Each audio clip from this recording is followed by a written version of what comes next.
नमस्कार सर। साहब हजुर। के नाम होला हजुरको? रामशरण दुलाल।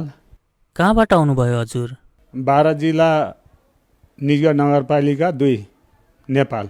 सन्त रामपालजी महाराजजीबाट मन्त्र दीक्षा कहिले प्राप्त गर्नुभयो? सन् 2011 8औं महिना। सन्त रामपालजी महाराजजीबाट मन्त्र दीक्षा लिनुभन्दा पहिले हजुर कसको भक्ति साधना गर्नुहुन्थ्यो? यही प्रचलित जो छ ब्रह्मा विष्णु महेश्वर 33 कोटी देवता भूत पूजा पितृ पूजा यही गरिन्थ्यो जो समाजमा प्रचलित छ। समाजमा प्रचलित मान्यता अनुसार ब्रह्मा विष्णु महेशको पूजा साधना तथा भूत पूजा पितृ पूजा आदि गर्दा हजुरले के फाइदा पाउनुभयो त? फाइदा त केही पनि भएन, उल्टो घाटा मात्रै, लाभ भने केही पनि भएन। सन्त रामपालजी महाराजजीको शरणमा जानुभएपछि हजुरलाई के लाभ प्राप्त भयो? मैले 33 कोटी देवतालाई भाकल गरेको थिएँ म बिरामी हुँदाखेरि कि मेरो यो आर्थिक लाभ ठिक गरिदेऊ र यो बिमारी ठिक गरिदेऊ भनेर भाकल गरेको थिएँ। त्यो भाकल मैले 6 वर्षको म्याद राखेको थिएँ ल। 5-6 वर्ष भित्रमा मलाई आर्थिक लाभ पनि होस्, मेरो शरीरमा रोग व्याधि केही नआओस् भनेर भाकल गरेको थिएँ। 6 वर्षसम्म त केही भएन। 6 वर्ष नागेपछि मलाई चाहिँ यस्तो बिमारी आयो कि मैले के भाकल गरेको थिएँ, जहाँ जुन मन्दिरमा जुन देवताले फलफुल खान्छ कि बलि खान्छ कि मिठाई खान्छ कि म त्यो चढाउन तयार छु। त्यति गर्दै भएन भने मेरो आफ्नो खुन दिनु पर्ला, फेरि म दिउँला भनेर भनेको थिएँ। नरको खुन, अब मानवको खुन दिँदा त भगवान् तर्सेला, केही लाभ देला भनेर त्यो भनिहालेँ। 6 वर्षपछि त मेरो खुन माग्न थाल्यो। मलाई यस्तो बिमारी आयो कि डक्टरले जचाउँदाखेरि ठिक छ, केही पनि देख्दैन बिमारी। त्यो खरो एकदम पानी प्यास लाग्यो भने त लस्सी, फ्रिजमा राखेको लस्सी खान्छु, फ्रिजमा राखेको चिसो खान्छु, पानी पिउँछु। 10-10 मिनटमा 55 मिनटमा पिसेर जान्छ, त्यति पानी पिउने तर पनि भएन। अनि जचाउन जाँदाखेरि तपाईँलाई त सुगरको लक्षण जस्तो देखिन्छ भनेर भन्यो र सुगर जचाउँदाखेरि नि सुगर छैन, के बिमारी देखाउँदैन। अनि मैले विचार गर्दा गर्दा मैले यो बिरामी हुँदाखेरि यस्तो भाकल गरेँ। त्यसैले हो खुन चढाउन बिर्स्यो भने बल्झिन्थ्यो, फेरि त्यस्तै बिमारी हुने।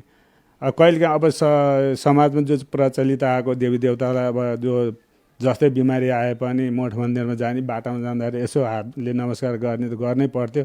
फेरि त्यति गर्दा पनि मेरो रोग बल्झिन्थ्यो, खुनै चढाउनु पर्ने। र गुरुजीको जगद्गुरु तत्त्वदर्शी सन्त रामपालजी महाराजको शरणमा आएपछि त्यो सबै हट्यो। अब खुन चढाउनु परेन, त्यो खुन खानै अब देवी देवता खुन खान छोड्यो मेरो। अनि अर्को रोग थियो मेरो कुर्कुच्चाको, कि 3 सालसम्म मैले चाहिँ कुर्कुच्चा टेकेर हिँडिनँ, हड्डी पलाथियो। एक्सरे गरेर हेर्दाखेरि डक्टरले भन्यो अपरेसन गर्नुपर्छ। मैले कति डक्टरलाई देखाएँ, रक्सल डङ्कन देखाएँ, वीरगन्जको सबै हस्पिटल र डक्टर कोही बाँकी रहेन। काठमाडौँ गएँ 2-3 चोटि, केही लागेन। अनि काठमाडौँमा डक्टरले भन्यो अपरेसन गर्नुपर्छ तपाईँको भन्यो। मैले भने विषो हुन्छ भने ग्यारेन्टी दिनुहुन्छ भने म अपरेसन गर्छु भनेर भन्दा ग्यारेन्टी हुँदैन, यो फेरि बल्झिन सक्छ केही वर्ष भनेपछि मैले त्यो अपरेसन गराइनँ। मेरो कम्मरको पनि रोग थियो, 24 घन्टा दुख्ने, हिँडे पनि दुख्ने, सुते पनि दुख्ने, बसे पनि दुख्ने, के गरे नि सुख नपाउने। टोइलेट जाँदाखेरि दिवाल समातेर बस्नु पर्थ्यो, दिवाल समातेर उठ्नु पर्थ्यो, त्यति दुख्थ्यो मेरो कम्मर। अनि अपरेसन के अरे चाहिँ डक्टर भट्टाङ गएर जचाउँदाखेरि एक्सरे गर्दाखेरि रिडको हड्डी 2टा जोडिएर एउटै भएर 1 इन्ची पलाइसक्यो रहेछ, त्यो बिचमा नसा च्यापिएको रहेछ। अब त्यो के फिजियोथेरापी गरेँ मैले 1.5 महिना, 1.5 महिना गरेपछि ठिक हुन्छ भने तर ठिक भएन, केही गरी नि भएन, केही गरी नि भएन। र बरवाला गएर जगद्गुरु तत्त्वदर्शी सन्त रामपालजी महाराजजीको शरणमा गएँ। उहाँले दिएको भक्ति मन्त्रले, उहाँको आशीर्वादले मेरो त्यो कुर्कुच्चाको पनि ठिक भयो। अनि कम्मरको पनि त्यस्तै, अपरेसन गर्दा नमिल्ने, फिजियोथेरापी गर्दा पनि ठिक नभएको, त्यो पनि बरवाला आश्रम जगद्गुरु तत्त्वदर्शी सन्त रामपालजी महाराजजीले दिएको आशीर्वाद र नाम दीक्षाले, उहाँको भक्तिले गर्दा त्यो पनि कम्मर पनि ठिक भयो। अनि अरू लाभ मेरो आर्थिक लाभ थियो जो ऋणबाट म कहिले पनि बचिसकेको थिएन। मलाई ऋण लाग्ने र गुरुजीको शरणमा गएपछि जगद्गुरु तत्त्वदर्शन सन्त रामपालजी महाराजको शरणमा गएँ। उहाँले दिएको भक्ति नाम दीक्षाले परमात्माले आर्थिकमा पनि लाभ हुँदै गयो। पहिला 200-400 रुपियाँ चाहियो भने पनि ऋण थाप्न जानु पर्थ्यो, त्यो पनि 100 कडा 5 को दरले। अहिले त प्रचलित 2-3 मात्रै चलिएको छ, 100 कडा 2-3। त्यो बेला 5 रुपियाँ थियो, आफूसँग 1 रुपियाँ नि हुँदैन थियो। र अहिले 10-20 हजार घरमा कसैसँग चाहिँ गुरुजीको दयाले कसैसँग हात फैलाउनु पर्दैन, त्यो पनि आर्थिक लाभ भयो। अलिकति 2 कट्ठा जमिन खेत जोडेँ, बाइक किनेँ, घरमा पनि अलिकति केही सुधार गर्नु थियो त्यो पनि गरेँ। जगद्गुरु तत्त्वदर्शन सन्त रामपालजीको भक्तिले गर्दाखेरि, उहाँले दिएको नाम दीक्षाले गर्दाखेरि मलाई धेरै नै लाभ फाइदा भएको छ। अनि अर्को कुरा, मेरो छोरो गाडीमा काम गर्थ्यो, सहायक ड्राइभरमा। र एक दिन घर आउने मन भएछ र घर आउँदाखेरि बजारमा उत्रेछ, साँझ परेछ। जङ्गलको बाटो अलिकति 5 किलोमिटर हिँड्नु पर्ने घर आउनलाई बजारबाट। अनि उसले भाइचालाई फोन गरेछ, भाइ म आउँदैछु घर, साँझ पऱ्यो, साइकल लिएर आइज। साइकल लिएर भाइ चाहिँ गयो। अनि लिएर आउँदै थियो, झमक्क अँध्यारो भइहाल्यो। आउँदाखेरि बिच बाटामा रुखो छायामा हात्ती बढेमा बसेर छ। ती हात्ती नजिकै पुगेपछि उनीहरू देख्यो, रातको अँध्यारा, छायामा हात्ती पनि कालो, छाया पनि कालो, जुन चाहिँ टकटक लागेको 10-12 हातको मात्र फरक थियो। अनि त्यो हात्ती देखेर आत्तिएर, ल हात्ती रहेछ दाइ भनेर हन्डिल छोडेर लड्यो। त्यहीँ हात्ती त्यहाँबाट डेक चलेन। त्यो मालिकको दयाले हो। जगद्गुरु तत्त्वदर्शन सन्त रामपालजी महाराजले हात्तीको मुखबाट पनि मेरो छोरालाई बचाइदिनु भयो, उहाँको भक्तिले गर्दा। त्यहाँबाट अनि दौडेर हतरबाट उठेर अगाडि बढाएको थियो, अर्को हात्ती आइपुग्यो।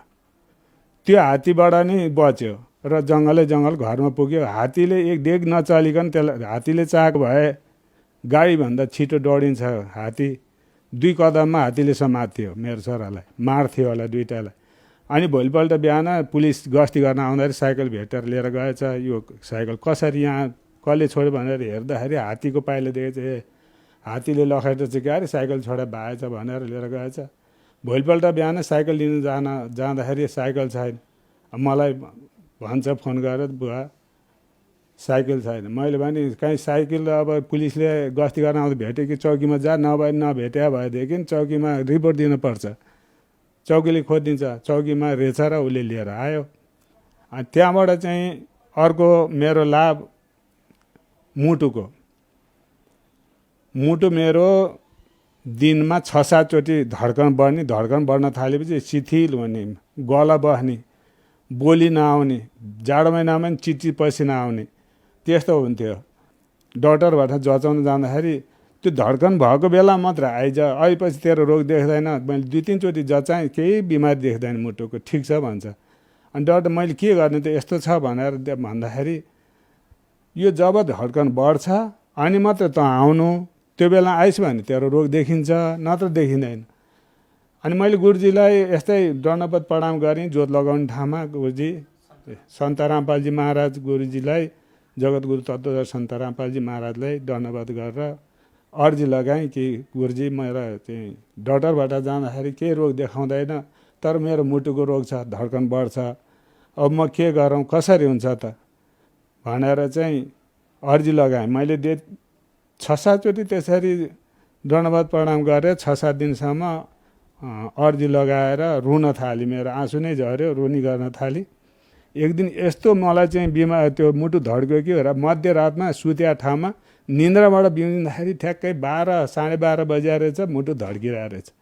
केही गरे नि हुँदैन, बिस हुँदैन, केही गरेन। 2 घन्टा भइसक्यो, बिस हुँदैन, झन्झन चाप्दै म त बाँच्ने स्थिति भएन।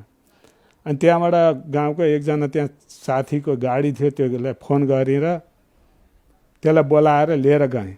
म त्यतिखेर नारायणघाटमा फलफुलको व्यापार गर्थेँ र भगत नै हो त्यो पनि, हेटुँडाको भगत मयूर भन्ने 3 पाङ्ग्रे 3 पिलर चलाउनुहुन्थ्यो।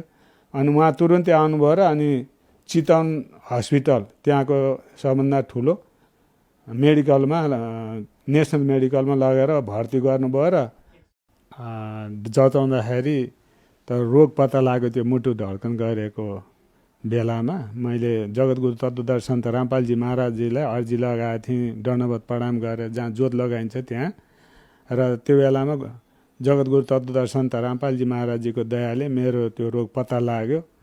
पत्ता लागेपछि अनि काठमाडौँ गङ्गालाल हस्पिटलमा गएर त्यो मुटु अपरेसन साधारण थोरै पैसाले जम्मा 60,000ले भयो। अपरेसन गरेर अहिले ठिक छु, सबै कुरो ठिक छ।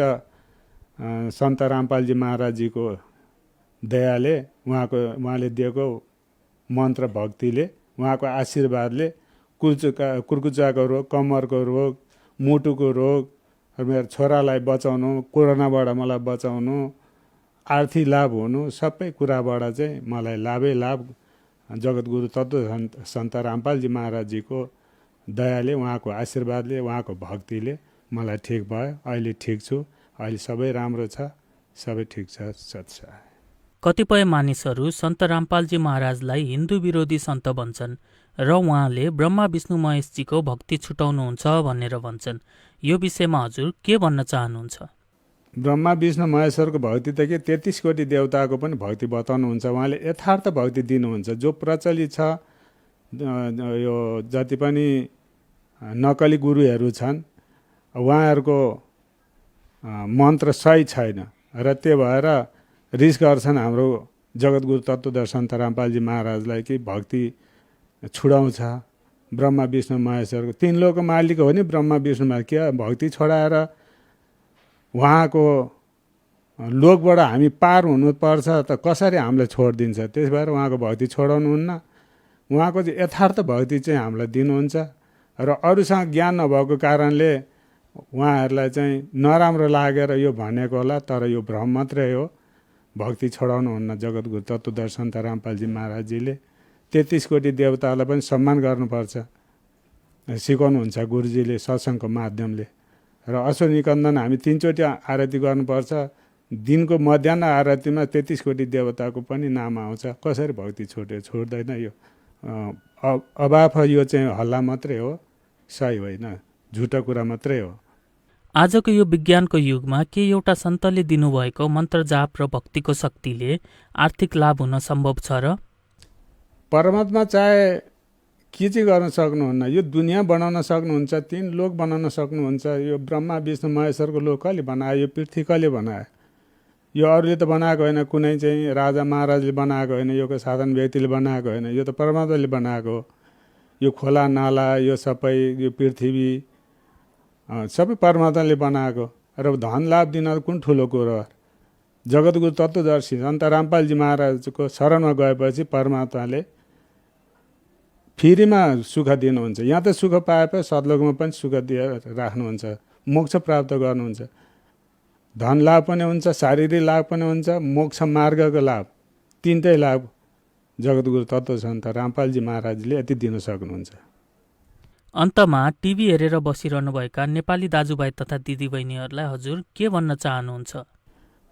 विभिन्न च्यानल माध्यम, पुस्तक ज्ञान गङ्गा, गीता तिम्रो ज्ञान अमृत, जिनेकी राह, थुप्रै किताबहरू गुरुजी सन्त रामपालजी महाराजजीले छपाउनु भएको छ।